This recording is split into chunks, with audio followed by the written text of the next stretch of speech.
Marguerite Després-Audeberg. Merci, Monsieur le Président. Ma question s'adresse à Madame Pannier-Runacher. Madame la Ministre, dans la vie des entreprises, le temps, c'est de l'argent. On ne le répétera jamais assez. Pour la première fois, 3 d'entre elles ont été condamnées à des amendes supérieures à 500 000 € pour n'avoir pas respecté les délais de paiement. L'article 123 de la loi de 2016 sur la transparence et la modernisation de la vie économique, qui a fait passer le plafond des sanctions de 370 000 à 2 millions d'euros, s'est appliqué à un cimentier, Calcia, un assureur, la MMA, et un exploitant d'une grande infrastructure, France Manche. Grâce au dispositif renforcé du nommer et faire honte, traduction littérale de name and shame, les mauvais payeurs peuvent désormais être désignés nommément par la Direction de la concurrence et de la répression des fraudes. En 2018, 17,2 millions d'euros d'amendes ont été prononcés et 30 millions sont en instance. La France, qui était plutôt mauvais élève en Europe, a fait des progrès. Le retard des paiements moyen est passé de 13 jours en 2015 à 10,7 jours en juin 2018. Il s'agit d'un problème majeur qui conditionne la santé des entreprises, notamment celle des PME. Ces dernières sont bien souvent sous-traitantes et donc dépendantes de grands groupes. Or, pour elles, avoir de la trésorerie, c'est vital.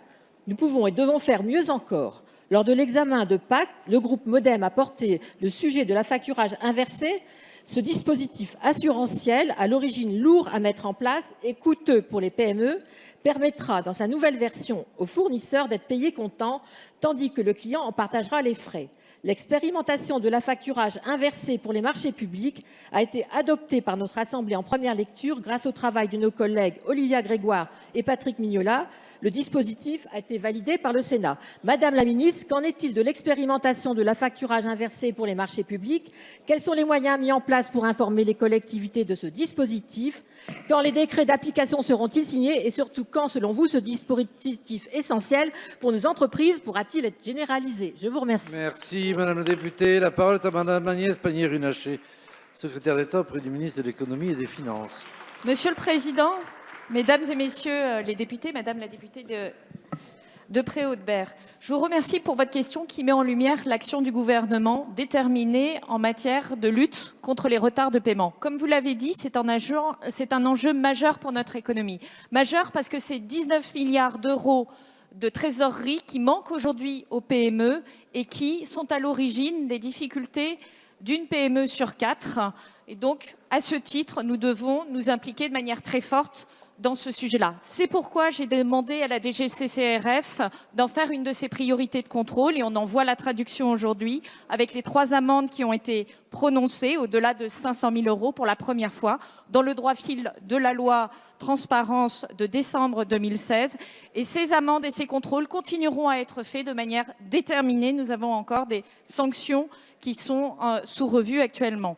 C'est pourquoi également nous publions de manière systématique et en donnant un certain visibilité les noms des entreprises qui ne respectent pas les délais de paiement. C'est pourquoi encore nous travaillons sur les délais de paiement des acteurs publics, puisque nous devons aussi balayer devant notre porte avec l'appui de la Direction générale des finances publiques.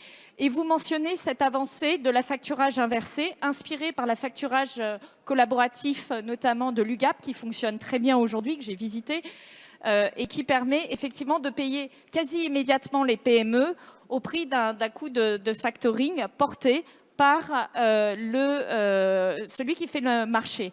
Ce dispositif sera en place dès la promulgation de la loi. Il ne nécessite pas de texte d'application.